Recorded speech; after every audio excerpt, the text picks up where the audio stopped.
for true. Welcome to Duality Check, the podcast where two brothers embark on a journey through the realms of scientific inquiry, the mysteries of the past, and the uncharted frontiers of spirituality. Join us as we explore the wonders of our world and beyond, all while embracing the roles of curious bystanders rather than experts. Together we'll unravel the tapestry of existence, blending the dichotomies of knowledge and wonder. Get ready to question, ponder, and delve into the dualities that shape our understanding of reality on Duality Check. I'm Drew. And I'm Dean, and welcome to episode number 50. Episode 50, y'all. Dude, 2 more, and that will be... We're almost at a year of 1 year releasing episodes, Yeah. Crazy. What the heck? Time flies. Yeah. Right, we are at a whole different house, different setup. We're just using a little bookshelf with our laptops on it at the beginning, remember? Mm-hmm. Yeah. It was kind of uncomfortable those first few. It was quite uncomfortable. Yeah. And then we moved to a different side of the room and got more comfortable. Kind of like where we are now a little bit. Yeah. And now we're in a bigger house, bigger setup. Okay, I like it. It works. Yeah, for sure. Cool. So episode 50. Yeah.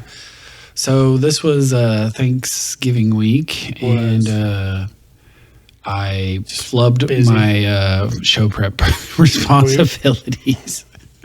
All good. I mean, we had already talked about doing some Ancient Apocalypse, and I already gotten some episodes prepped out. Right. But so instead of doing episode 2, which would be logical, we're going to jump to episode 4. We're going to jump to episode 4, which Drew and did maybe some prep work for. Maybe get into 5. We'll see. Yeah. But before that, we have Let's do some recap from our previous episode. Yeah, from number one fan, sister. Should have brought this up earlier. All right. I've only read a little bit through this, so. All right. So she says, the episode with Riz. I enjoyed listening to you guys with Chris. Even played his song. Totally awesome. I love this topic, integrating your dark side. I try and be so careful with labeling the sides, either good or bad. I think light and dark best describes this duality within us. Oftentimes, the dark involves the hard stuff in life, the things that make us uncomfortable and sad. But to call them bad, I think, is the opposite of integration. And quote, bad, hard stuff / darkness creates us, helps shape us, creates our strengths and our weaknesses. It helps us become who we are. That can't be bad. It can be hard and difficult for sure. I think that's a really good point.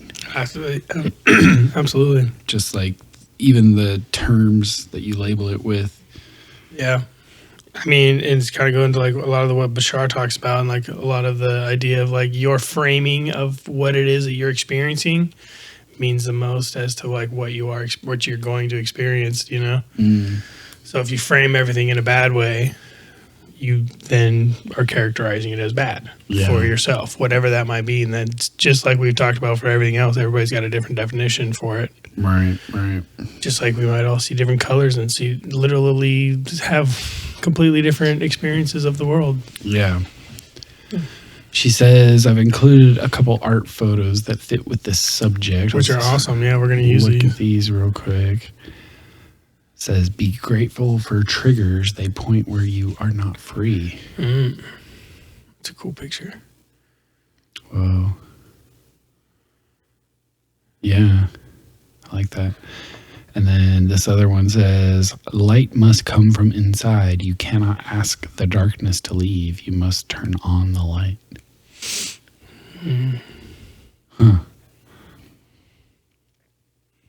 Art by Casey Weldon. This one by Cyril Rolando.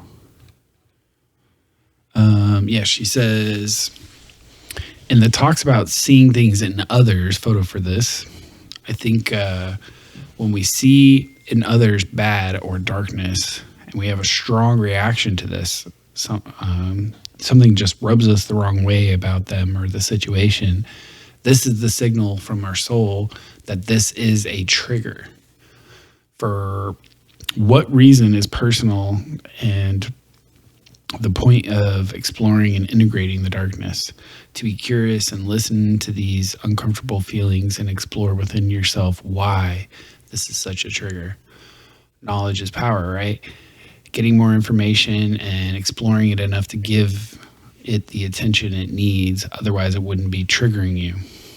Yeah. Yeah. I mean, I feel like most people see that too. You know what I mean? Like, but we're so conditioned to allowing ourselves to like be okay with labeling things and like putting things in boxes.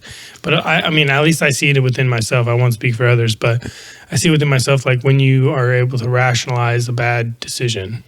Well, in general, like labeling seems to be a way to like, it's like a shortcut for us, right? Like it's a way we can fit things into our pattern matching systems that, right. you know, which make are us part more of us comfortable as human, right? So like as soon as you can slap a label on something, you automatically think you have a certain understanding of it. And in some cases that allows you to engage with something more. In some cases that's an excuse to avoid something.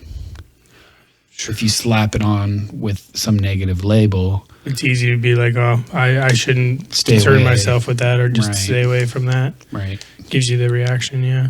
Okay. Example, Drew, you might resonate with now in real time. Say you have a son that maybe has a lot of energy and likes to be loud and make noise, might be a musician someday. How wonderful, right? Most wonderful in appropriate settings. Instead of always telling them to be quiet, give them the outlet and opportunities to yell and scream and get that wild energy out. If you judge and condemn and push away, this behavior can become a problem with no outlet, or if not addressed and explored further. You do this beautifully with your parenting, but it's an example for others just using you. We are no different than those beautiful, energetic little babies of yours. We need outlets too. Yeah, I mean, even beyond the kids, right? Like we all have things that are needs, right? We all have itches and, you know, little things that even adults, is what my point is, like even Right. adults still have these urges that need to have an outlet for. Right. And sometimes, you know, like that's a great point, is like you bottle it up and then It turns darker and darker, right? Yeah. That's a good point. Some more examples of embracing the darkness. Oprah Winfrey endured awful darkness and adversity, including sexual abuse. That's darkness, but light came from it. She used all of that to become what she is today and help so many others shine light in their dark places. J.K. Rowling overcame poverty and other forms of darkness, and it helped her write the top book series, Harry Potter. She brings joy and light into millions of people's lives, and the darkness helped her create it. There's so many other people with whom out of the darkness came the light. Their gifts were created and strengthened from the dark, and the light is spread when they share their gifts with the world. Maybe it's their music, poetry, art, podcast, wink. Keep shining your light, boys. Writing, baking, or other good energy vibes from processing it all so others don't have to deal with their darkness. Shine on, brothers. Be the light. Number one fan, sign off. Classy. Yeah. Thank you, Amy. Yeah, I mean, it's such a good thing to just constantly remember. And I think that last episode was a good indication, or a good way to good way to start understanding that you can reframe bad situations, or the darkness you see, or the triggers that she was mentioning. Like, these are, potentially, if you want them to be, ways to see and help yourself deal with whatever it is you might be going through. Yeah. Or feeling. Right. Thank you, Amy. All right. We want to play some of these videos. Sure. Let's check these out. So Drew saved some stuff for us. This one. So yeah, this one was a cool one because I just like it because of like the cymatic frequencies that we recently talked about, and then like this is like a projection of the. We'll see it, but it's a projection of the wave patterns formed when you throw a rock into a still body, projected onto the rocks above. Oh, interesting. Really the cool. reflection of water on the walls of the Carnarvon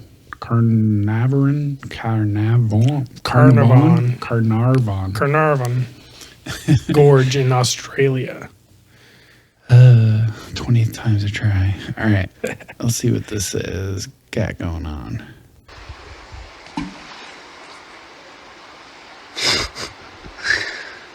Oh. I totally thought that was you laughing into the microphone for a second. That's fucked. Wow.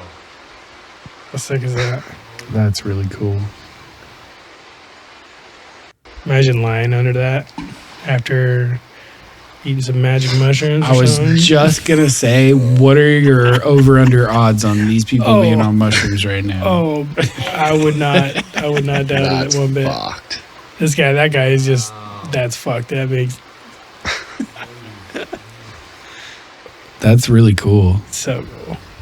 I watched it a few times. Yeah, that's definitely one you can zone out to on repeat. And kind of pulling on the same thread as this next one.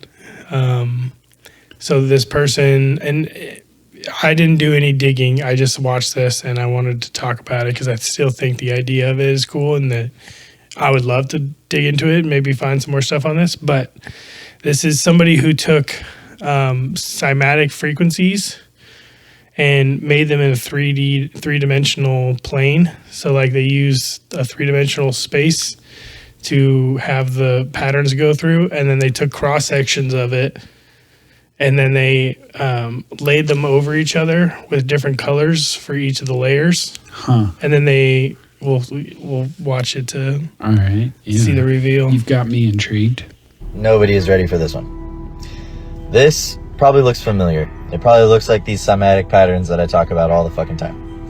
And all these things is a petri dish on top of a speaker and a light on top of it, making these cool mandala-like patterns.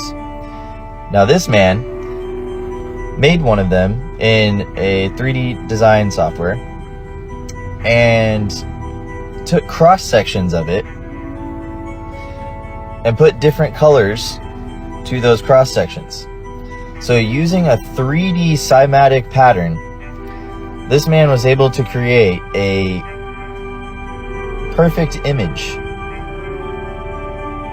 using sound and light.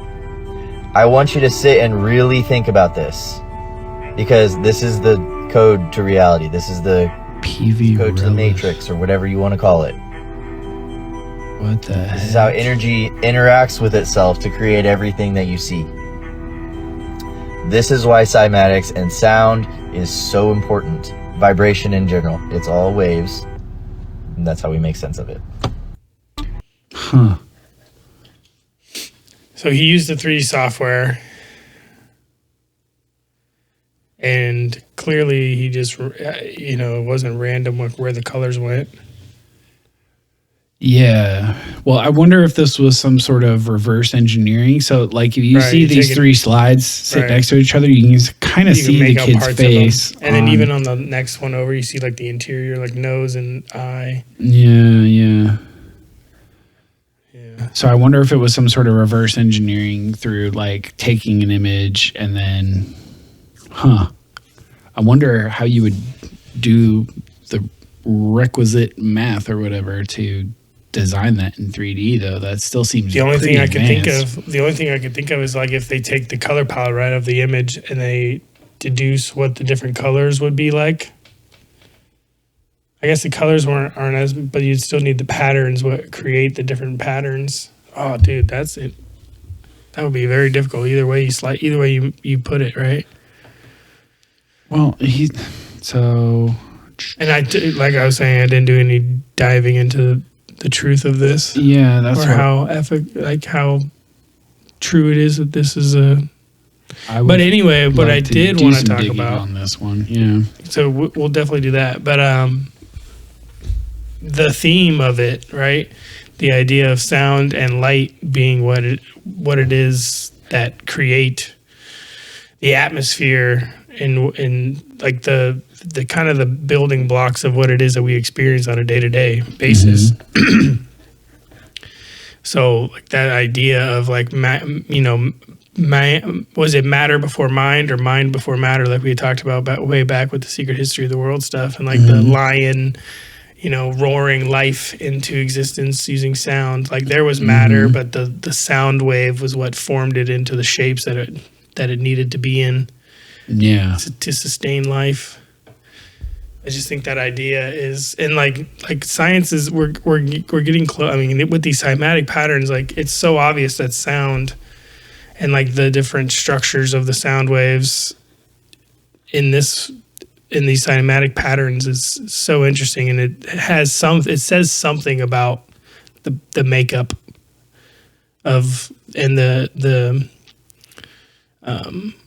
relationship between sound and matter. So I found the guy he's talking about in the video, PV Relis. Mm-hmm. He's got a website, but the bio says he's like an engineer and artist. He's got some other geometric art animation. Interesting stuff here. So that's like an example of what he showed, like the 3-dimensional kind of cymatic frequency looking structure. Interesting.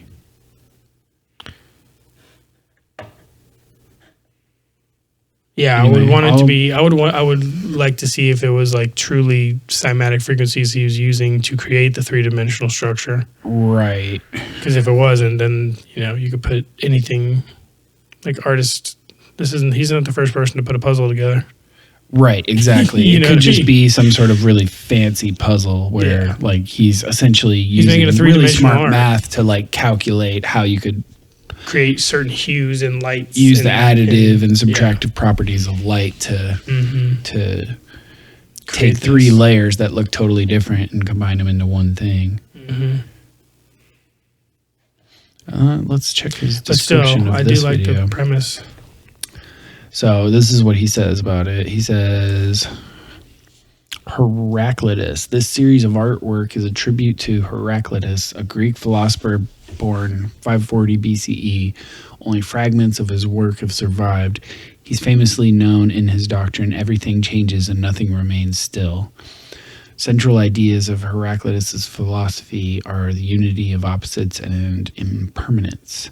Specifically, he states, everything is connected and not connected, converging by diverging, harmonious by dissonance, and out of all things one, and out of one all things. Also, the same thing in us is alive and dead, waking and sleeping, young and old, awake and asleep, young and old. He said that twice. Sounds like a poem. The former are shifted and become the latter, and the latter in turn are shifted and become the former. This is like that principle that we were talking about last week. What was that fancy word? It was enantiodromia. Enantiodromia. Yeah, where something changes into its opposite. Yeah. And I believe we spoke about Heraclitus in a lot of the Secret History of the World early on too. Right, and like the idea of that everything changes and nothing remains still, like that idea, like nothing remaining still is the idea of like that brings in my mind everything moving, sound waves, like everything is moving in some form, but everything is changing. So he says, this project attempts to explore these concepts visually, various ideas urge to unfold. Can an image be formed from other irrelevant images? Or vice versa? Can irrelevant images compose a completely new image? Furthermore, can irrelevant images compose more than one new image? All these ideas sound completely irrational. Undoubtedly, we have the established view that an image is a self-contained piece.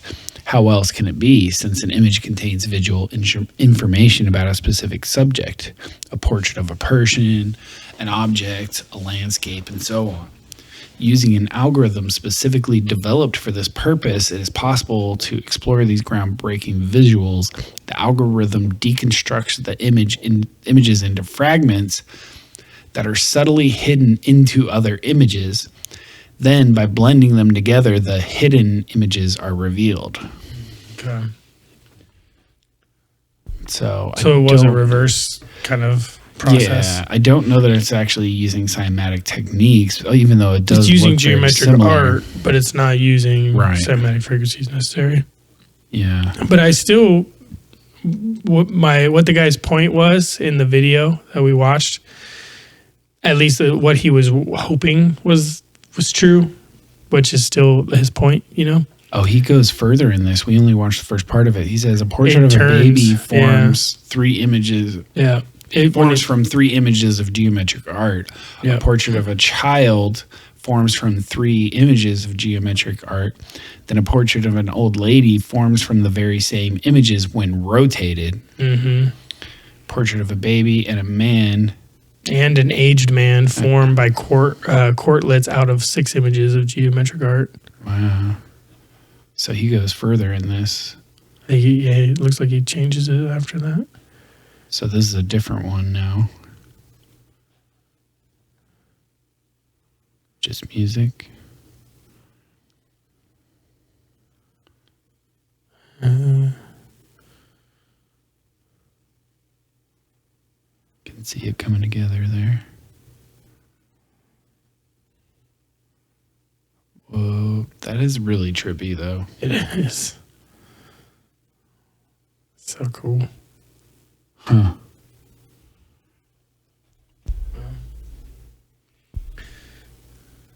And then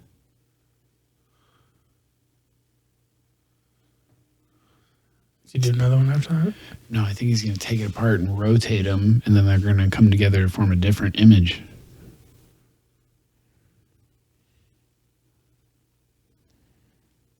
Let's see. Yeah, see, he's going to rotate this 180 degrees. Rotate this one 90 degrees. And the last one 90 degrees in the opposite direction.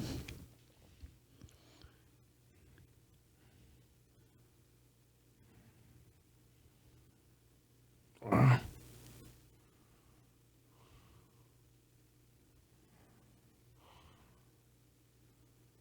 And now it's a totally different image. That's pretty crazy. Wow. Either way, I'm glad we stumbled on that. That's pretty cool. Yeah, that's cool stuff. Interesting his Heraclitus quotes here. Yeah. Huh. Okay, cool. Sweet. Well, why don't we take our first break here? Unless you got something else you want to go into. Let's take a quick break, and then we'll come back and we'll dive into a little bit of Ancient Apocalypse. All right. This is Stevie Nader, Swimmer.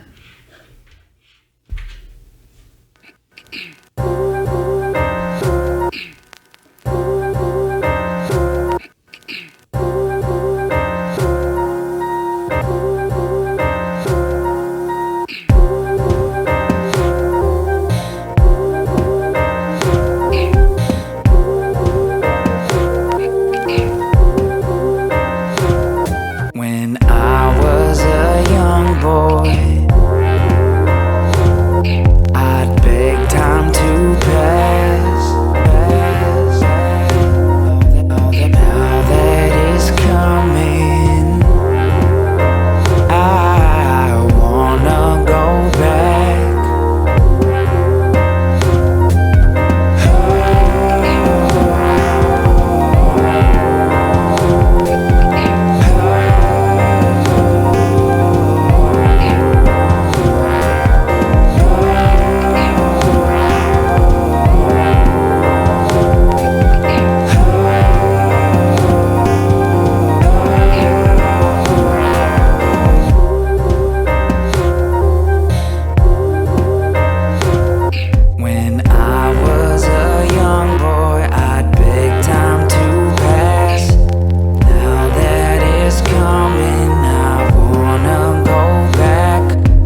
no good, 'cause my demons could swim.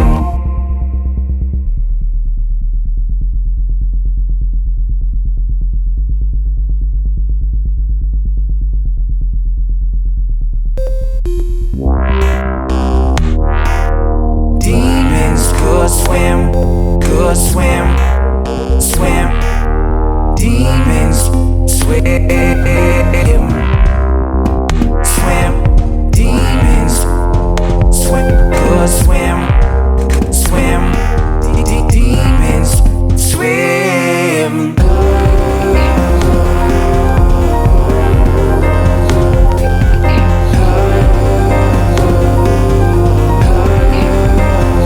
Though I try to drown all of the sorrows within, but I fail to do so, 'cause my demons could swim. When I got to the bottoms of bottles of sin, well, it did me no good, 'cause my demons could swim. Demons could swim, could swim, swim. Demons swim.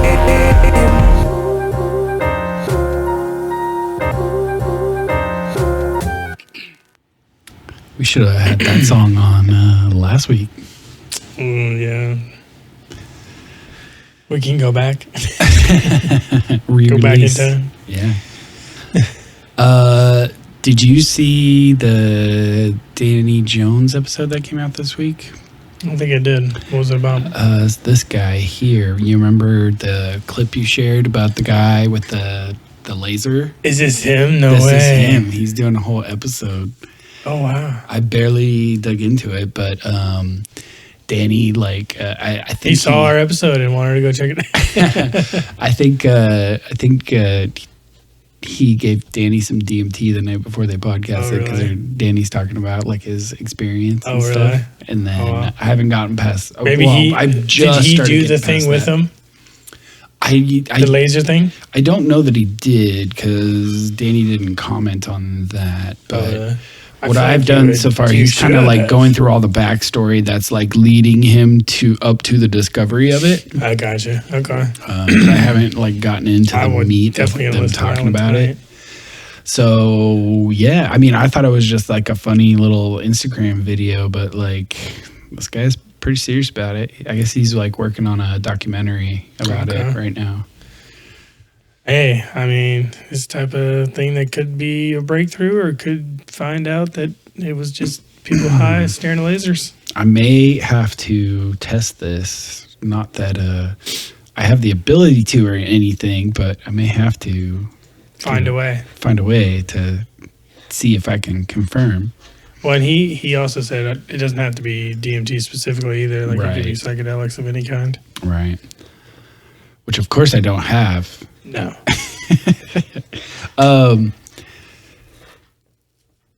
I wanted, so this is like very conspiracy heavy, but my friend sent me this. I think this would be Okay. interesting to just talk about a little bit. Yeah, let's check this out real quick. All right. Scale happening in your county. There's now clear evidence of NASA using numerous methods to grossly mislead the public about astronauts being on the International Space Station. During interior ISS scenes from NASA's own live feed, the use of wires, harnesses, green screens, and virtual reality have been detected to achieve the appearance of a weightless environment. Examples of this include astronauts fading in and out of the screen, green screen glitches, grabbing objects that aren't really there, pulling on invisible wires, getting tangled in their harnesses, and even astronauts appearing out of thin air. This begs the obvious question. If they're really up there, why are they using Hollywood techniques to fake the footage? Now, unfortunately, I can't show you these clips in here today, but I will be sending them to you. Outside the International Space Station, during spacewalks, air bubbles have been recorded on numerous occasions. How is it possible for air bubbles to be present in the vacuum of space? I once questioned astronaut Scott Kelly about this phenomenon. His body language and answers only created more questions. In 2013, astronaut Luca Parmitano nearly drowned during a spacewalk when his helmet filled with water. This happened again just last year. Air bubbles, helmets filling with water, and drowning. Are they in space or are they underwater? Now, what's really interesting is that they trained for spacewalks in an underwater pool with a complete ISS replica. Now, surely they aren't filming these spacewalks in an underwater pool and then editing them to appear if they're in space, because that sure would be something to your attention to potential. Yeah. So Yeah, again, I've heard other people making those similar accusations. I'd like to dig into it more than just this like Instagram compilation, because Right. There are people who do like reactions of like other compilations like this, where they show like NASA footage, just like random NASA footage with that they showing them doing experiments on the ISS and whatnot. But I, again, still needed to vet those videos, because if it's just a compilation, it's easy to. yeah, I mean, Or is it just training training documents or whatever, you know? well, also is the implication trying to say that like no people ever go in space? Is that what they're trying to say? Or Probably that everything space related is fake. It's probably going down that same path. yeah, but did you ever see the channel Smarter Every Day on YouTube? Yeah, I've seen some of their videos. Yeah. Which ones are you talking about? Well, he does one back in the big solar eclipse that happened in, what was that, 2020, 2019? There was one this last year. No. We talking about the one that was in like, it was probably like 2017. It was the one we went up 2018. to Idaho. You weren't there, but we No. went up to Idaho to see with Yeah, I worked the that day. I boys. remember we all stopped in the middle of the street and just stared at the. Yeah. Well, anyway, in that one, Destin from Smarter Every Day, he calculated that there was a place within the path of totality where not only would you see totality, but you would see the ISS transiting across. Oh, yes. I do remember them taking the image. Yeah. And Yeah. he like documents and explains and then shows the video of the thing. So like I don't really believe that the ISS is not real and up in orbit. I If that's what wouldn't- they're trying to imply, Well, I do. I think I that they're can buy that NASA does fake footage that it releases. I can buy that. or that they The use reasons a lot of. why would be rather strange and interesting to uncover. That's kind of like my whole take on the people with like the moon landing hoax, is that I don't think the moon landing necessarily was a hoax, but I think probably it Well, could a be lot of the what case we that the saw- footage that Yeah. was released of it was maybe. And maybe it is true that the whatever recording devices they had at the time would have been hard to have smuggled through, like the Van Allen radiation belts and stuff, because a lot of that footage is taken from like external cameras, Yeah. or at least what appeared to be external cameras on the craft itself. Yeah. I always found the shot of them taking off in the lander back up Very weird. because the shot like tracks. So like that's pretty sophisticated like camera tech in the 60s. Yeah. Anyway. Cool. Yeah, I mean, I could spiral on theories about the moon landing and stuff, because I do. Like, I We haven't agree. done a moon landing episode. We did the moon is No. weird episode, but we Yeah, we didn't like, really talk about the landing specifically in that episode, though, It'd be fun to like collect a bunch of stuff on that and like dive into it. and talk about what's real and what's fake. At least what we think is real and what's fake. Because I agree with, like, I think that they faked a lot of footage, whether it be they weren't able to get good footage, or what they did get is something they don't want to be released, or like The whatever whole the thing- reason is. I right. do think a lot of what we see in the public face of it all is manipulated. Like there was the Y-Files episode that I've watched. Yeah, where he about talked like about Apollo 20. Well, and he talked about the moon photos and the Mars photos from the early missions, the early missions that they sent probes. I can't remember the names of the missions off the top of my head right now, but And the photos that we saw of them, like all of the Mars ones and the Moon ones, had like different like color tinting done to make them look more like what they had taught us they should look like. Right. Yeah, and like for how sure. the Mars was like made to look super orange and super red, even though like in reality, when you're on the surface, it would look much different. And is like in the photos they're taking now with all the rovers and stuff, like it looks completely different from the photos we were getting. It's like, not early actually on. this like extreme red hue. Yeah, It's much more. it's much more subtle. On Looks the, like on the you're ground. on a desert that could be on Earth. Right. Lots of browns and light colors too. Right. Anyway, that's my short take on it. And yeah, I think that would be a good episode to just get a bunch of side by side footage and like try to debunk and there's undebunk. There's stuff. I read this the Richard Hoagland book. What was it called? Like the face on the anyway, he talks about like the face on Mars, and he talks about like structures being built on the moon, or structures that are on the moon that have been detected, and he's got like all this And the lunar phenomena, arguments and evidence for transient lunar phenomena for NASA essentially like hiding a bunch of information about it. Yeah, that's what I think. I think it's just as likely that it's just as likely we went there and saw something crazy that they're trying to hide, and it's easy. We're talking about going to the moon. There's a very select amount of people that are able to go to the moon or privy to the information collected, at least initially, right? Like we were talking about on one of our UAP episodes, how this dark, program, whatever it might be, is likely the ones receiving all the information coming from outer space or the space station. They have like a window into all the information about what's going on, and whatever comes through, and they're like, nope, flag that. This is all what your people can see. This is what we're going to keep, and they're kind of scooping up the information as quick as literally, from the ground.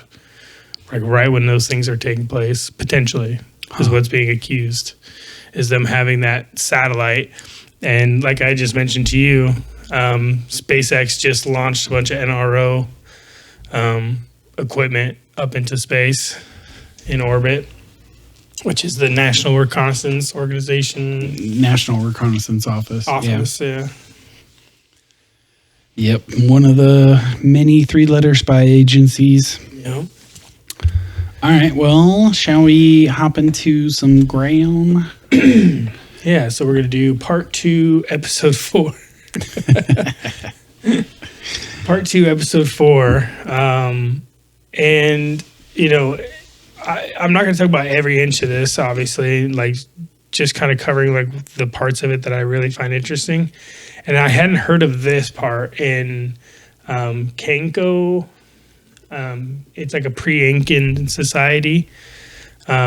So in this one, he talks about a lot of these like old sites that, for face value, yes, it's just it's like easy to just misidentify as just like a ritual site, and like there's nothing to be seen here. But if you look a little deeper, a lot of these places, especially this one called Kenko, and which means labyrinth in the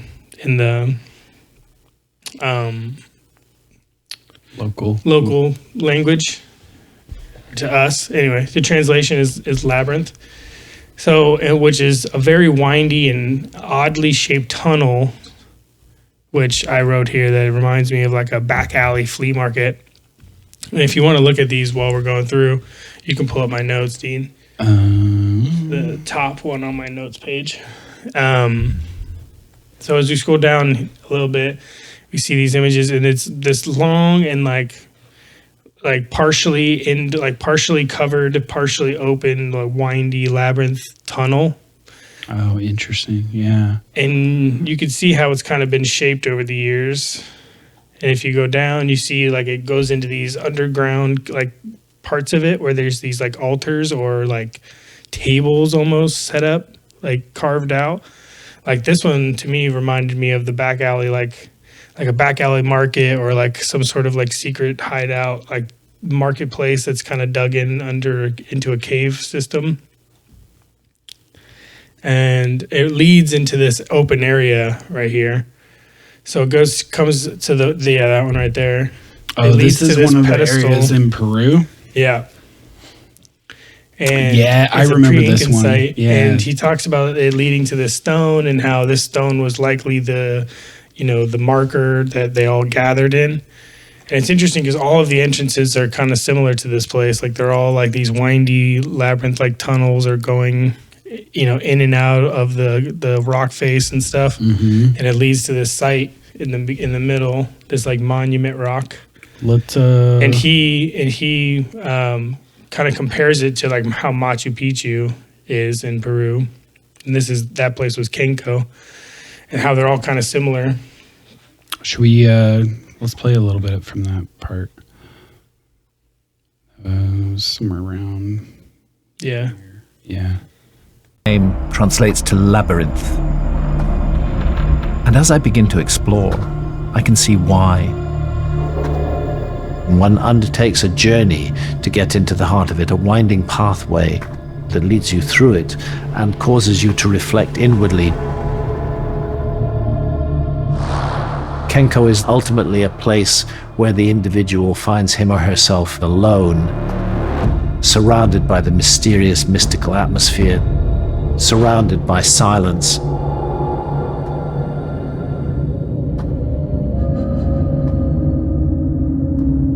It's a complex network of sculpted tunnels, subterranean galleries, and what appear to be altars carved out of the bedrock, and all seemingly leading to a central amphitheater where Jesus Gamarra once again joins me to share his expertise. Were the Incas themselves responsible for any of the workmanship that we see at Canco Chica? No, aunque hay porciones he's basically saying that there's indicators of the Incan people having resided there or using the space, but it dates back farther, at least the parts that they can date. Like the features of it. Right. The erosional patterns. This is that whole sort of phenomenon that you see all over in Peru, where these super ancient sites have these like massive megalithic stones. They've got the weird like pillow shape that you see in like all of these like super ancient sites that are like it's weird. They look like scoop. They've got this weird pillowy shape that comes out from the joint where the two stones come together. Straight and curved. It's like a big, massive like. Yeah, and they also have that like hexagonal, like polygonal, like no two stones are the same. Yeah. They're massive stones, and so you'll see that layer, but then you'll see like a layer on top of that or around that where it's like much more smaller stones. They're using like mortar. It's not as precise.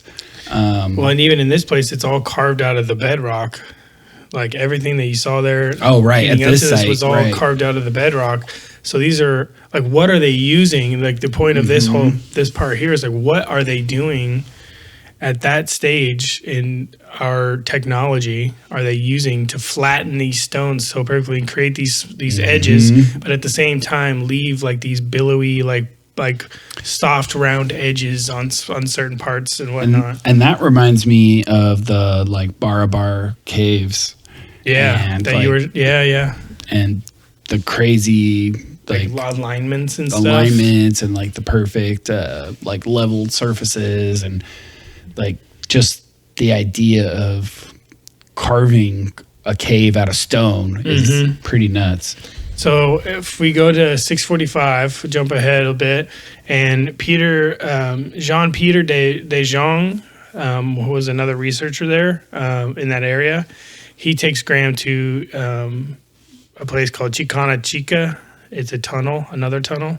in the area. So if I recall right, this is the part in the series where Graham's like, there's a bunch of these sites like Machu Picchu that everyone knows about, but when you talk to the locals and the people who really know the area, they say there's just countless more sites that people just don't know about or haven't gotten the publication. And so Graham asked him to take him to one, and this is where he took him, I believe. This is one of them, yeah. Jesus' research colleague, Jan-Peter de Jong, thinks there are clues back at Sacsayhuaman as to how the rock was so expertly crafted.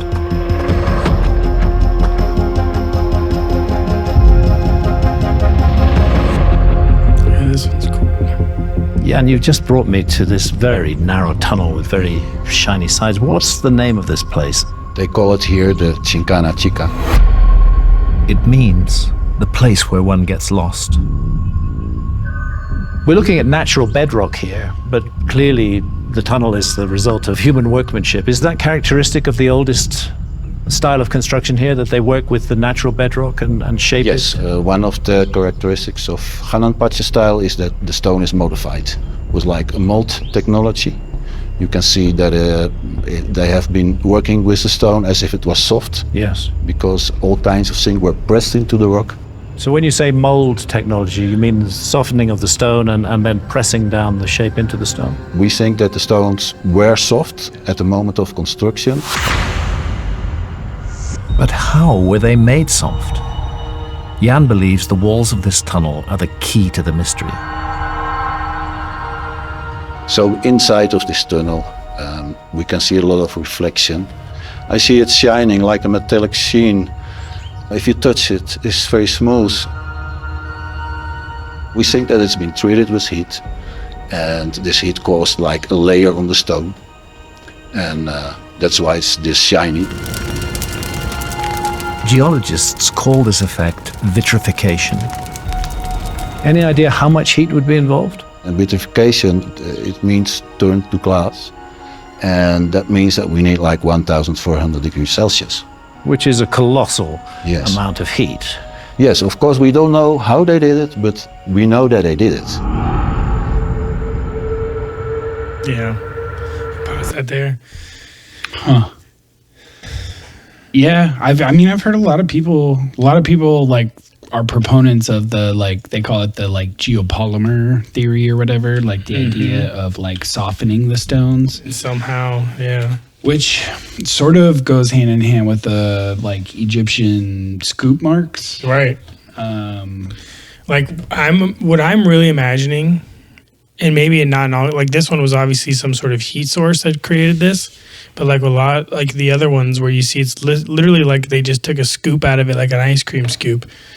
Like, and you know how we have like a certain type of ceramic scooper where you can it like glides through the ice cream for like an actual ice cream scooper. I've never seen a ceramic one. That's cool. Yeah, you get one and it basically softens the ice cream as it scoops through it, so it makes the scoops like perfect. Anyway, I'm just imagining something like that, some sort of technology where they're taking like an excavator bit, but it's so smooth and rounded, and then it's like maybe got some like, going back to the cymatic frequencies and stuff, it has some resonance properties where it can like vibrate at the resonance frequency of that rock and just scoop through it and take big chunks out. Interesting. By doing that. Yeah. Or even if it's not like a wholesale application to the whole surface, but maybe like if you're using vibration, like maybe it's even like micro targeted on the area they intend to cut, so it's even smaller, so you can make even more fine molds. So they're like focusing. It's like a focusing of it instead of using like a giant.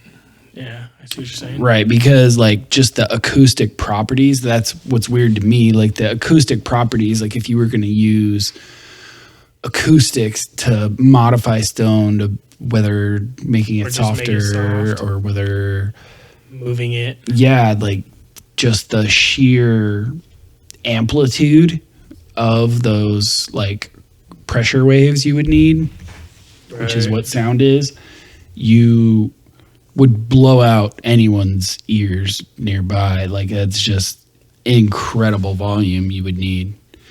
But if you had some sort of way to like focus it into an area, maybe you could like go across a surface with like, you know, and modify it in local.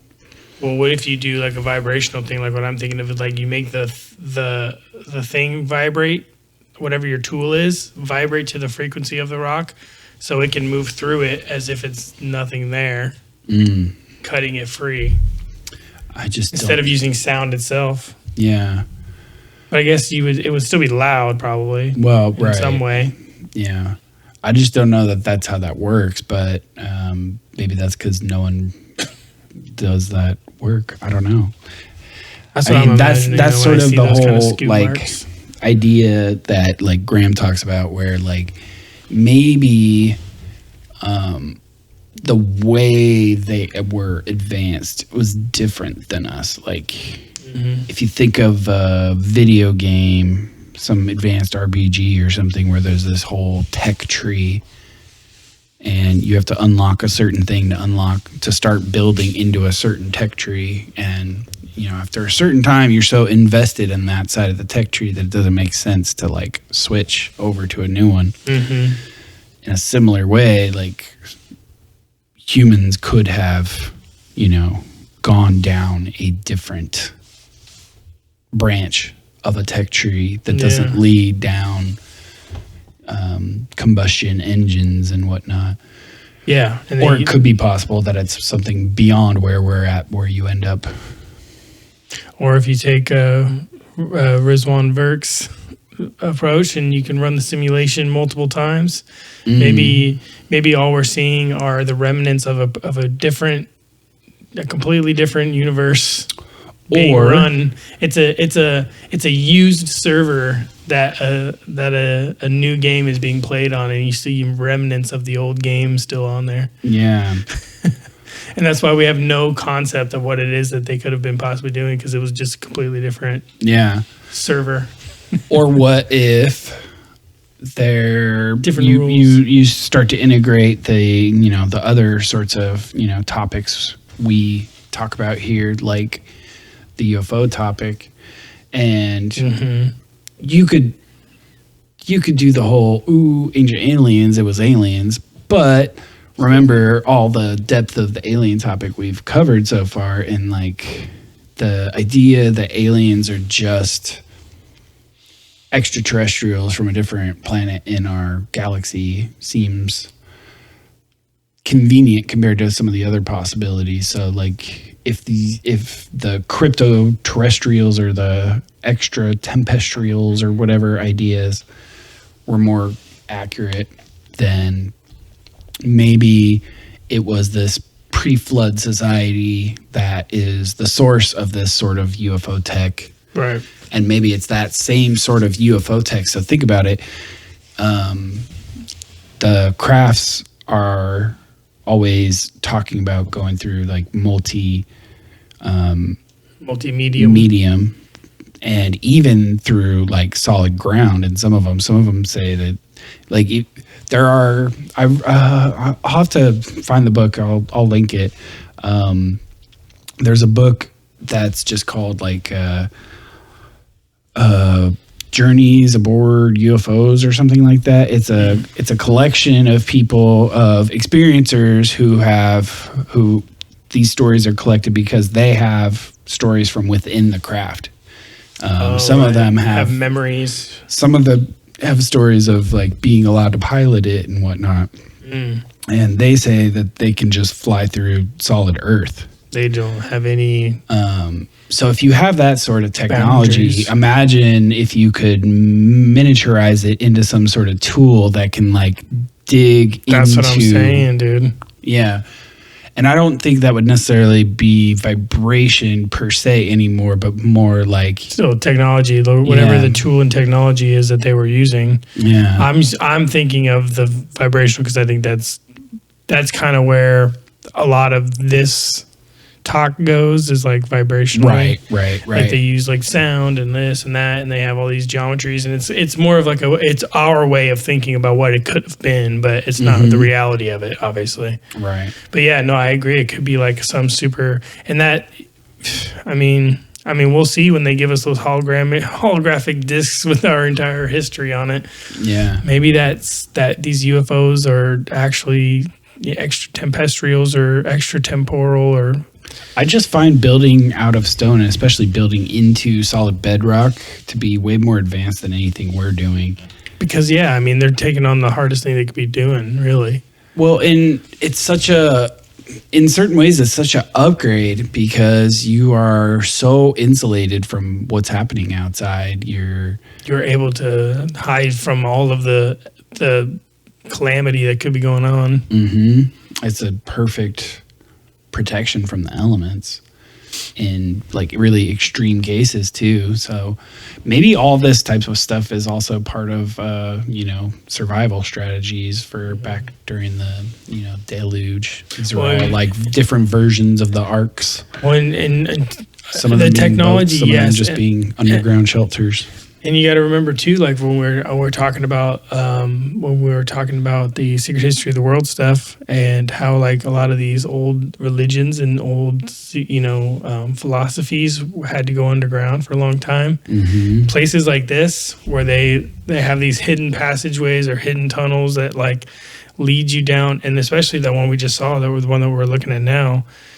Like they named it Chica Chica or whatever, and it's referencing the place where one gets lost, and like the idea of like, this reminds me of like the secret religions doing their rituals, where they lead them into a room and they drug them, and then they lead them into a place that's like gets them all like lost and and then they end up in this theater where they actually act out the scenes of what it is that they're experiencing. It does live. It does seem like a great place for to a hold ritual something like that. Yeah.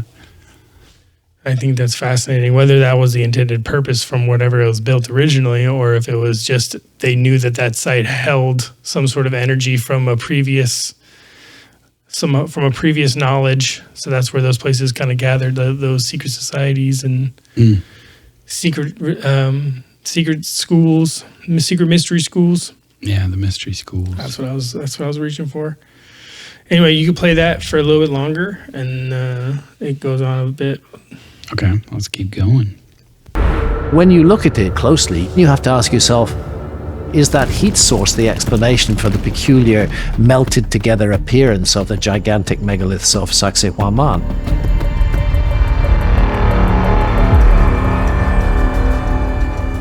The first thing skeptics would say is that the very shiny effect inside the tunnel is caused by people brushing against the sides of the tunnel. What's your reaction to that? So a lot of people say, yeah, of course, it's been done by all their hands going through this tunnel, touching it there. But you can see it's also on the roof and the whole wall of the tunnel. So it won't be logic to say they've been touching all those places at the same time. So what about the other argument that it's caused by volcanic activity? Well, we don't have any volcanoes here. Okay. So it's not a logic explanation. For Jan, the only viable explanation is that we're... Yeah, that's such a good point. Yeah. Such an easy way to debunk that argument. Well, there's no volcanoes here, so... That one's done. Well, yeah, and the handprint one, like, I get the idea of it, how smooth it is, and it's just, like, over time, it's smoothing out, but then, like imagining somebody walking through a tunnel, and everybody... at least one person out of every 10 is touching the ceiling as they walk through or whatever. Like. Right. And so you would have to expect that there are areas, like especially at average arm height, where there would be the most smooth. Yeah. And then as you get outside of normal arm reaching height, especially down below, like at the ankles, like who's going to walk like that, halfway crouching, rubbing their hand against a wall. This doesn't make sense, yeah. I could definitely see people walking with their hands up, like if it's a ceiling you can touch. Sure. I can see that too. Down. Unless there's kids. But anyway. But more importantly, his point is it wouldn't be perfectly evenly smooth. And it does look like a surfaces. glass-like surface that's like shiny. Mm-hmm. And like that's due to like the vitrification process, you know, well, at least in this theory. To be fair to the hand dragging argument, like it would eventually polish the stone, people doing that. Sure.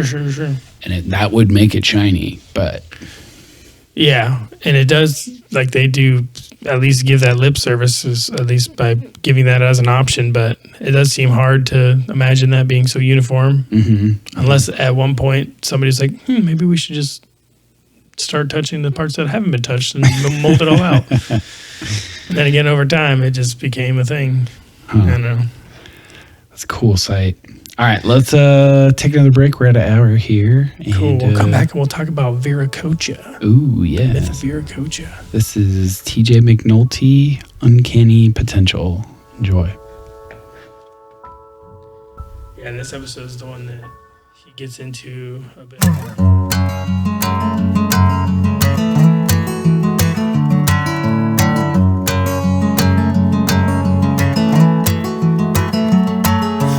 I can't tell that he stands for something great. Well, I can't understand him, but I like him anyways. And you know that you have to be young and smooth nowadays. Oh yeah, that's the way. You can tell he is the man. Look how elegantly he stands in that suit and tie. Look at the change in his eye. I wanna shake that hand.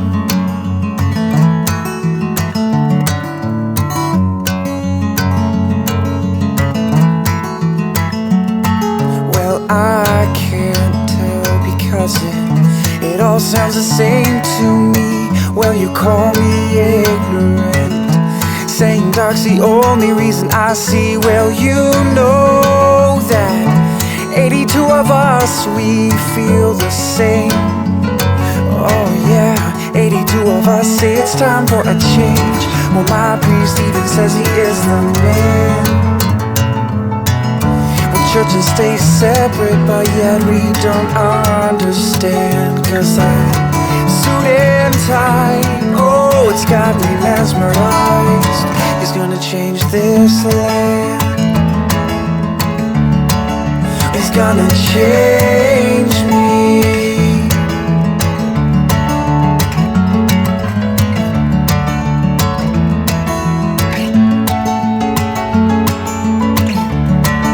He's gonna change me. Welcome back. Welcome back. So, segment 3. Yeah. So, I hinted at going and listening to a bit about the myth of Viracocha and stuff. Okay. I did want to talk about, though, that also at the end of that segment, he went over and showed a lot of examples of just all over Peru and all over the world, really, of these like molded rocks, similar to what we see here, where they're molded bedrock, like where some sort of source is like pressing and like shaping these features. And way back longer before we had any type of way of doing this all that easily, right? But like the idea of like these mold, like, you know, those overlapping like puzzle piece looking blocks where they're perfectly fitted. Right. And like, and no two blocks are shaped the same, and for no reason. They're not square, like, and they just seem to fit perfectly, and they're like, and they're smooth, and there's like, and they don't use mortar. No, yeah, there's nothing in between. They're just so tightly fit that they don't need it. There's no air, there's no air getting through, no water getting through those. Right. It's just so interesting. Anyway, which you see in lots of places, that type of building. And so this myth that Graham so eloquently tells, with the help of some visuals, it's very interesting, kind of like the mythology behind like that type of construction for these people. So let's go to 1132. Okay. Play it from here.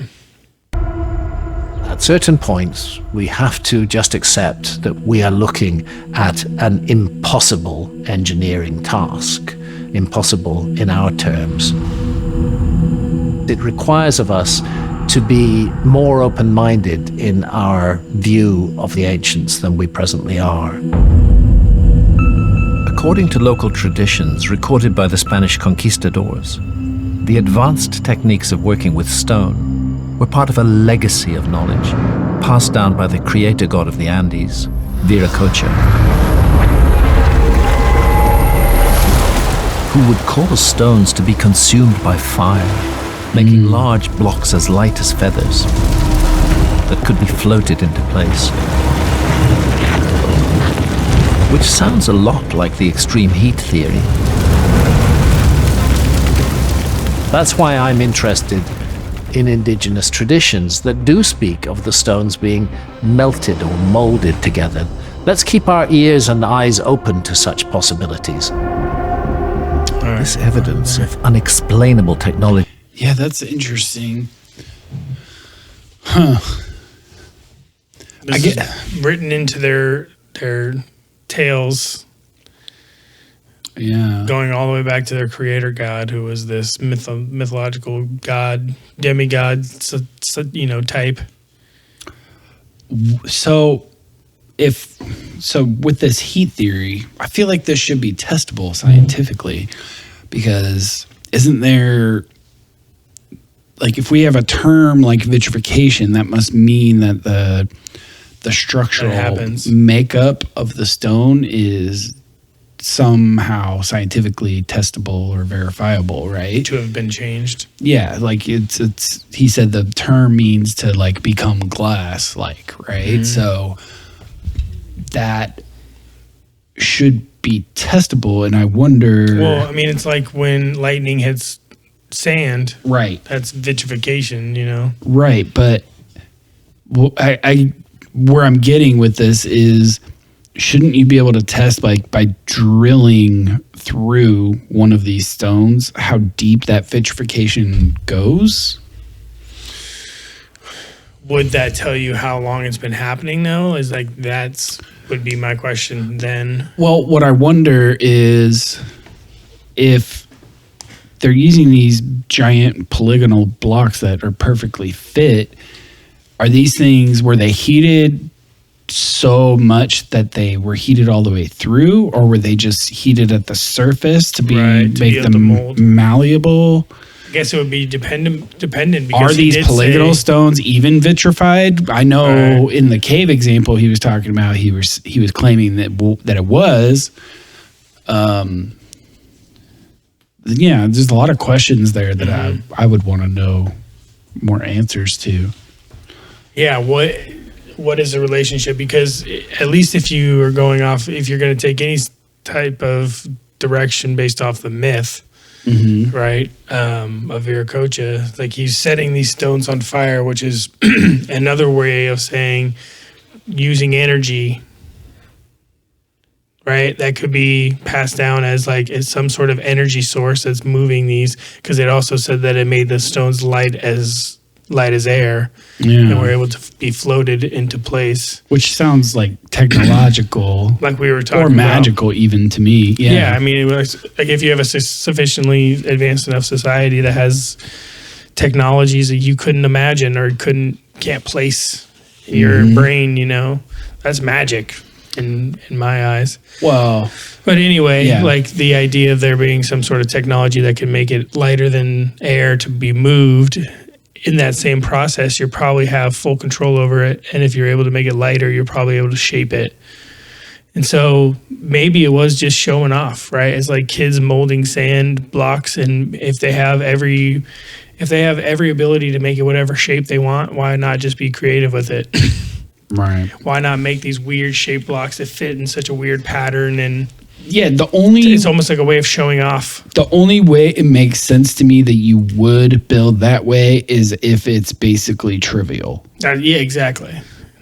because it's just So so much much freaking work. If So much you harder. have even the family of technology we have where you have to cut, You would make square blocks. if you have to cut and you just miss a cut by just a tiny, tiny bit, like the whole thing becomes a catastrophically off. waste. Yeah. And these And then to imagine the immensity of the Great Pyramids and cutting stones like that and getting them all. I mean, a lot of those stones are easier to cut. well, the and Great easier to shape. Pyramid, But I'm just saying, like the engineering feat of Yeah, being able to complete such a thing because the mathematics has to be perfect.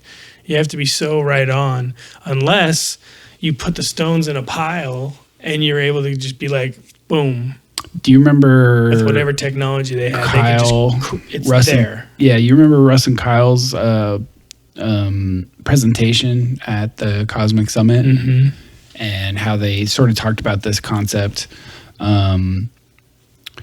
Well, no, this was the one the year before that. This is the one. This that I last watched on year, their they were podcast. talking about Göbekli Tepe, I think, on this last one. But the one before that, the year before, they were talking about this idea of these, where you see in so many of these sites where not all of them are polygonal stones, but a lot of them are. But you see this phenomenon of a stone block that comprises a wall. Right. If you look at the corner of the wall where it meets the next face, that stone block that hits that corner wrapping around into the next face, which is such a crazy thing. Like, And it suggests that there was an unfinished construction, and then there was a finished construction where it seems obvious now, based on their evidence that they presented and showing the pictures and the lines and where everything matches up. It shows that it was obviously unfinished, and they sanded it back to be a finished. well, sanding is a presumption, but they did That's what I something mean. Just to some sort remove of material, remove the material, push it back, and that's which- where you get those cutoffs because some Right. blocks are bigger and overlap in different ways. Right. So you're cutting off more, which is that just seems harder. Yeah, exactly. Especially with our tooling, like, Yeah. that must be easy, or at Right. least like Not highly all that- highly doable for Yeah. them in order to do it so often. Yep. Like removing inches of stone across an entire wall to make it look perfectly flat and even that's a fantastic way to make your edges perfect, right?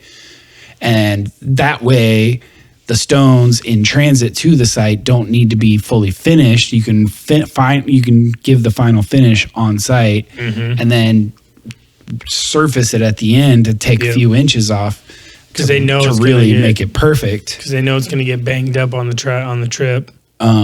But that implies that removing It's easy. whole walls of stone in these giant temples is trivial. Right. Is, well, maybe not trivial, but is like highly doable because they do it a lot.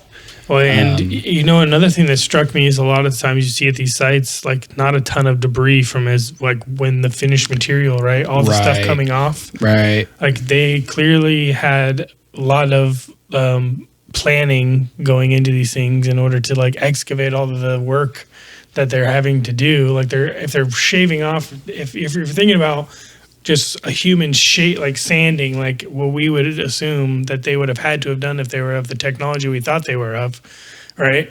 They would be doing some sort of grinding or sanding motion, and all of that dust and debris would have came falling down, And they would have to clear go it up. somewhere. Yeah. They'd have to take it, and take it somewhere else or whatever. Hence the Sahara Desert. yeah, seriously. Imagine. Yeah, I just think it's just crazy to think about how much work actually would have had to have gone into a lot of these constructions. And at a time in history where you would just not imagine, especially the ones really far back like Göbekli Tepe and stuff, like obviously the land was different, maybe more fertile, maybe less competition, right? Maybe less other humans you had to deal with. way back when, at the end of the Ice Age. But yeah, just as those wraparound cornerstones show, they clearly demonstrate some sort of type of technology. So too these polygonal stones, and there are polygonal stones in Egypt too. They're I forget which temples. I have to look it up, but yeah, the polygonal ones. It's just too much work. It's just so, especially to try to fit them into other areas. Like you're doing the math. You're making sure you're reversing your cuts. Like I'm even just like normal people like creating base for their. I mean, you could see someone like those angles is a challenge. Who's like a architecture whiz with computer-aided software, being able to like create all these crazy 3D shapes and just slice them into these weird polygonal shapes to but then turning that into reality. Yeah, it's strange. You have to have a lot of infrastructure and a lot of like leisure time in order to like sit around and think about that, unless it's just easy for you. What else you got? So from here, he kind of switches tune and starts to talk about de Carvajal's journal.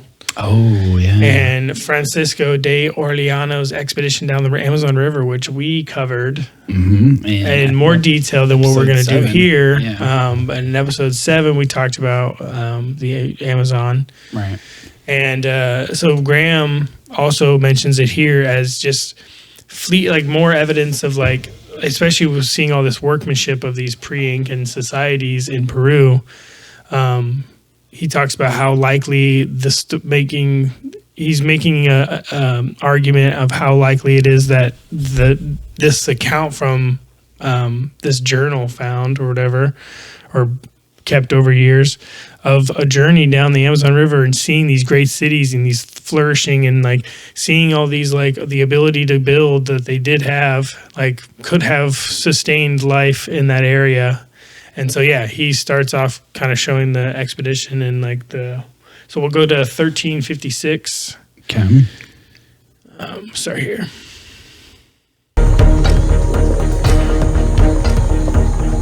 In fact, it seems the first Europeans to navigate the entire Amazon in 1542 may have caught a glimpse of the descendants of just such a civilization when they passed near here. The expedition was led by adventurer Francisco de Orellana and was chronicled by a Dominican friar, Gaspar de Carvajal.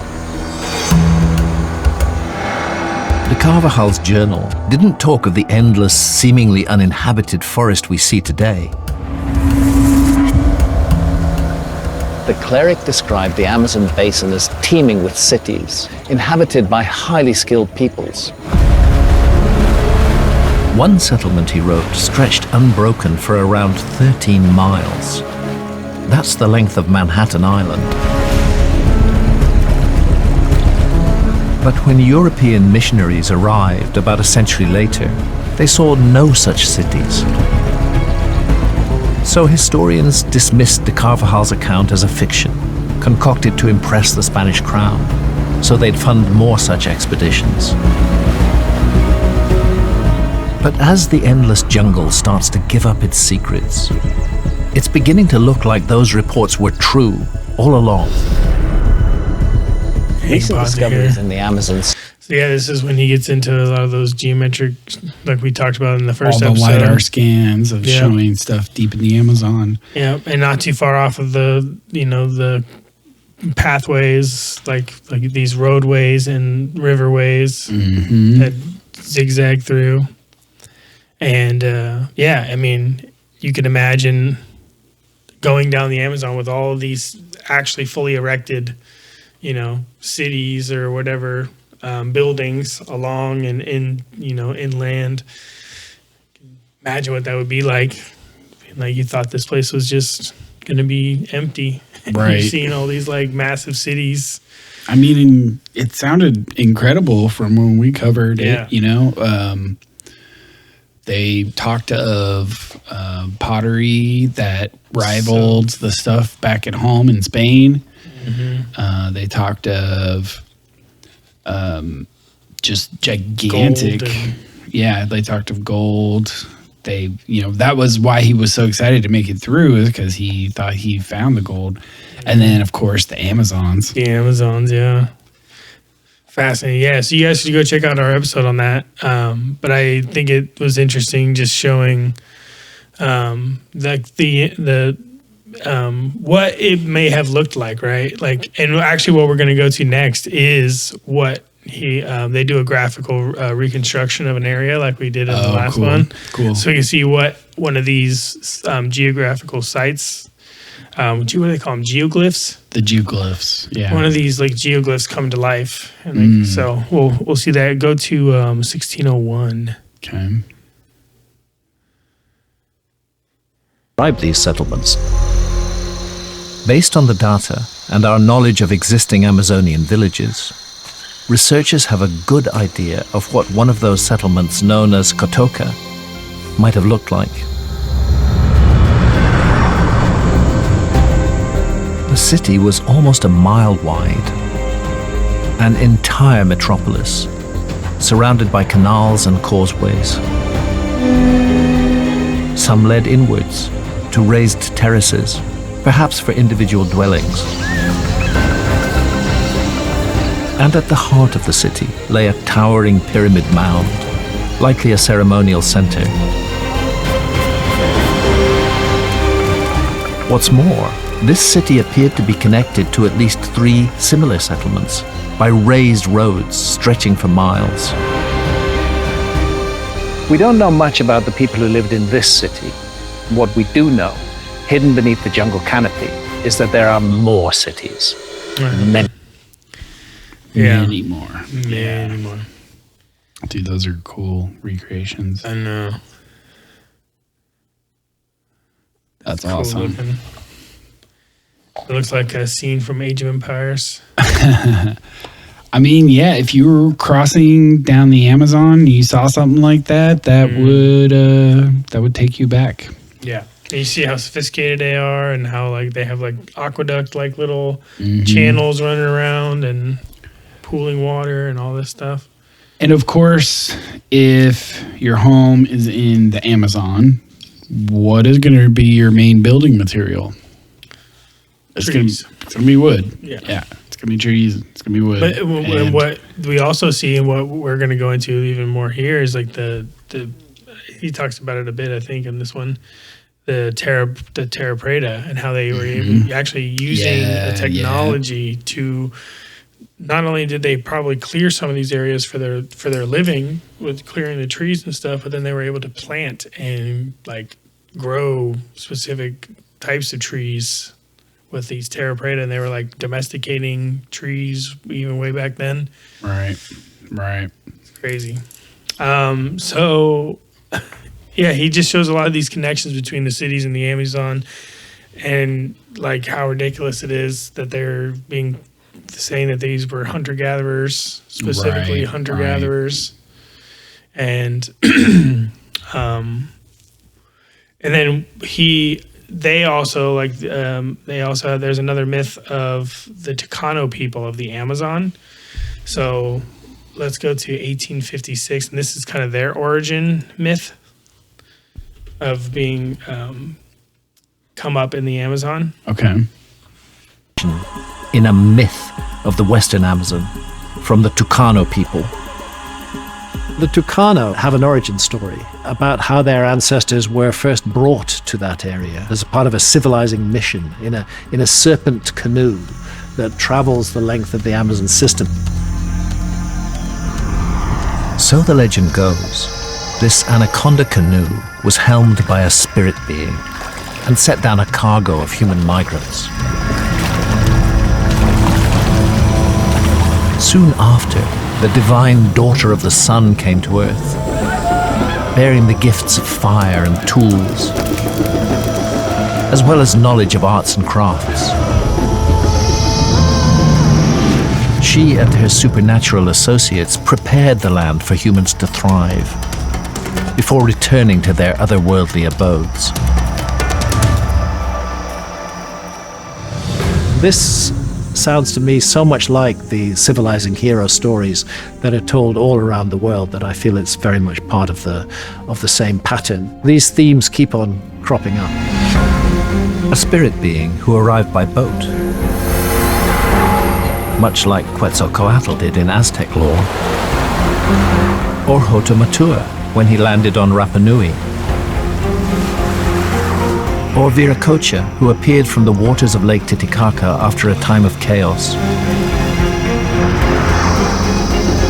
Could this daughter of the sun and her mission to encourage people to settle the Amazon be related to the same lost civilization I've been looking for? Bow. So dramatic. I know.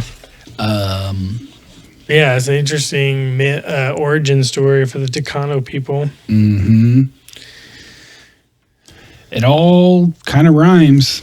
Yeah, it really does. We keep seeing these same themes all around the world in like these ancient myths and traditions and religions.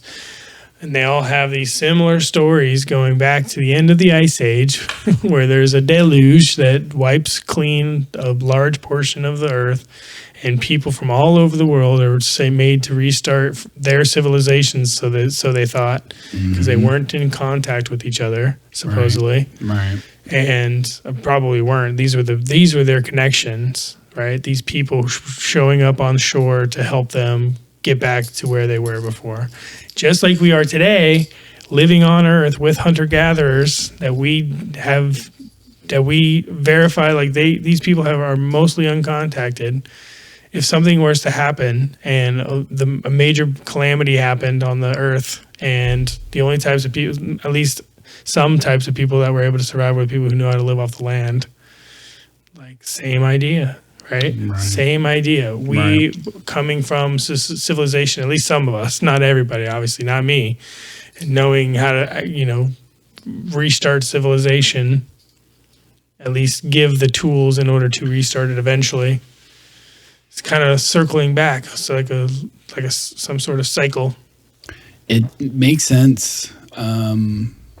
If there was at least one place on Earth that had advanced technological society that had the capabilities of world travel,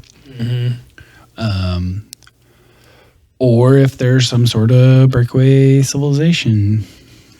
Either or, yeah. Or both, right? Maybe there was a breakaway. There was a breakaway way farther back, or maybe there was a breakaway more recently, and there's no real order to this thing, and it seems like Earth in itself and its timeline is kind of cyclical in a lot of these. Like, there's just calamities all the time on Earth. So maybe civilization and human, as far back as we are discovering humans go back, is how far back civilization goes. Right. And you just get times without high civilization because it gets wiped. The Earth gets wiped clean. Humans survive, but it takes a long time to get back to where they were before.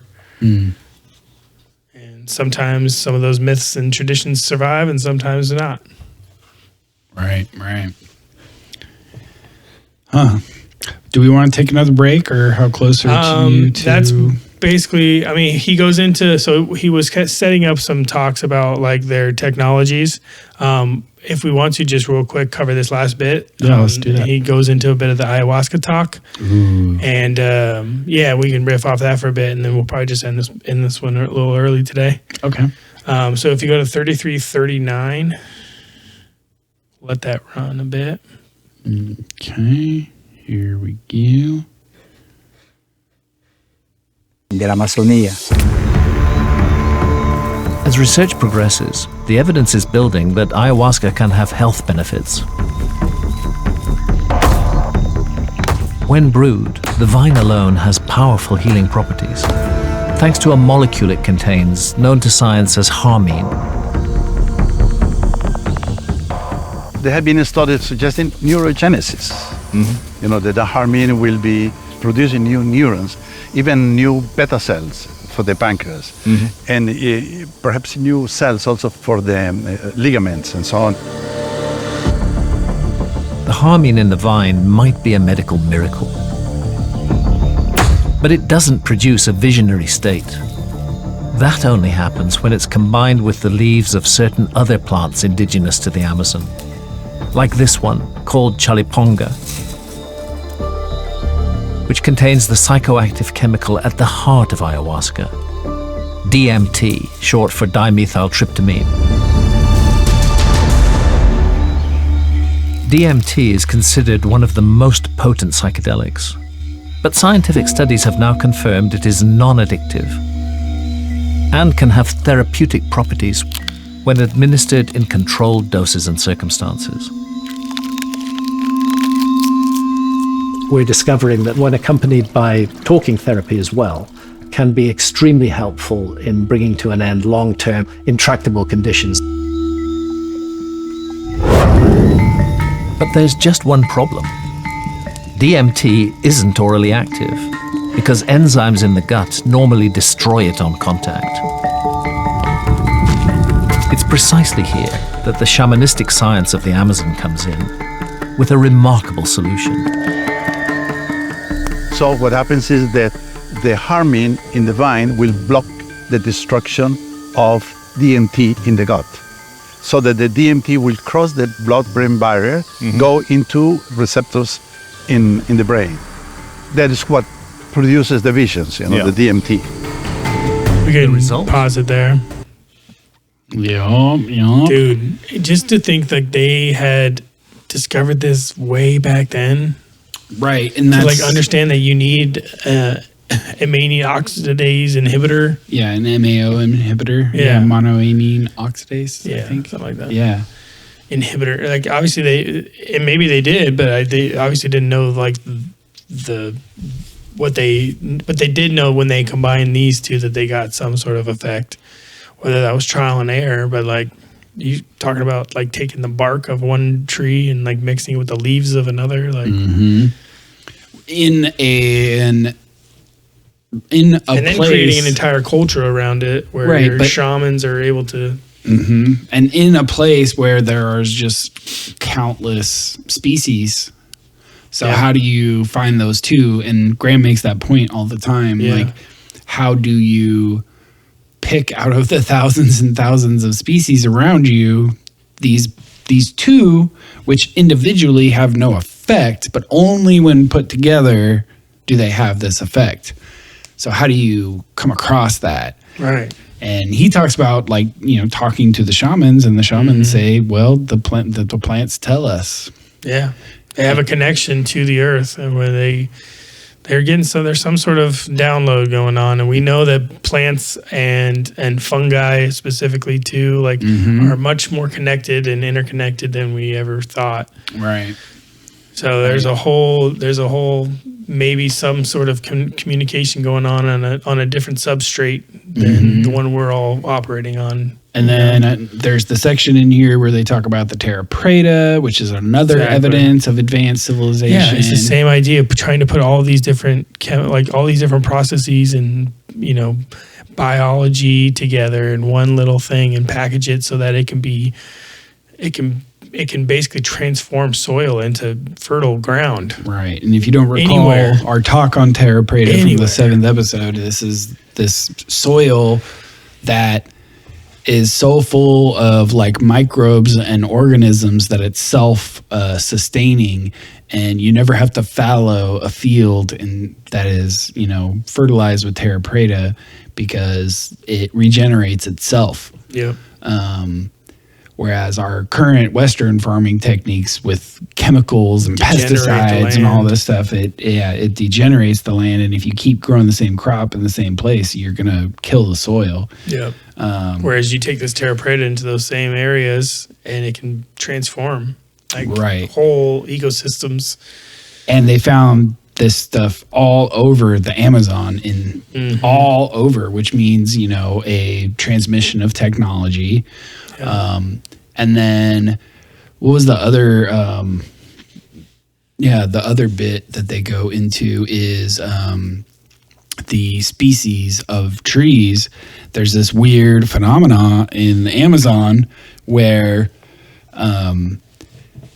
there are these there's this crazy biodiversity. However, the plants that are by far the most dominant, like a huge percentage of the dominant species there, are all species that create food for man, like the Brazil nut tree and the rubber tree and stuff like that. Yeah. And we go into that in detail in episode 7. So I don't recall if he goes into that point in this. I think he makes a point on it, but it's probably a brief point. Yeah. But yeah, he definitely makes a point on the Brazil nuts and how like they used agriculture and they domesticated and farmed these plants. Right. And laid them down intentionally in order to grow the resources they needed. There's the chance that the Amazon we know today is essentially an overgrown civilizational garden with terra preta as its soil that can regenerate and without the necessary. All of the useful trees being cultivated, and that, can you imagine this? I believe we talked about there was a spread showing like where the terra preta was used, and it was in the areas where a lot of these the trees were. Right. There's some sort of hot map for them. I remember we went also into like a whole article. We found a scientific article that documented this idea of the species and the diversification of them. Check out episode 7 because it was a good one on Amazon. And so you get more specifics about that aspect of it. But yeah, I've got more on chapter 5. I kind of want to get more. I don't have as many images for that, so I want to work on that.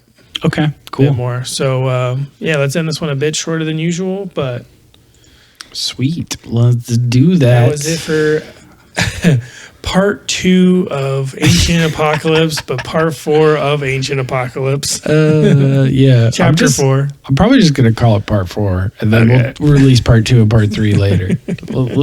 Mix it up. It's less confusing to release it out of order, because when it comes back in order later, you'll be like, oh, I see. Yeah, that's true. All right, y'all. Thanks for listening. Thanks for hanging out. If you guys got any interest in any of the topics of today, shoot us an email at host@dualitycheck.net. If you guys want to find out anything and everything Duality Check, go to dualitycheck.net. Check out our website. We've got all of our links and show notes and episodes there. We just want to get some more traffic there. Check it out. It'll link you to all the different podcast platforms as well. If you guys want to watch the visuals, the videos, and any of the images that we show while you're listening, and you're on a platform like a mobile or PC, check us out on YouTube and Rumble. You can find us at Duality Check on those. Yeah, we post weekly little posts on Instagram and Facebook as well about episodes being dropped. So hit us up on any of the socials if you don't want to email us. Help us out. Give us a review for the podcast on iTunes. Yeah, that would be awesome. We confirmed it works now. Yeah. Also, you can leave a comment on the episode if you're listening on Spotify. And all we'll that definitely stuff read those helps at the us, beginning of every episode. So helps our show get seen more. So, all right, y'all. Talk to you later. Adios.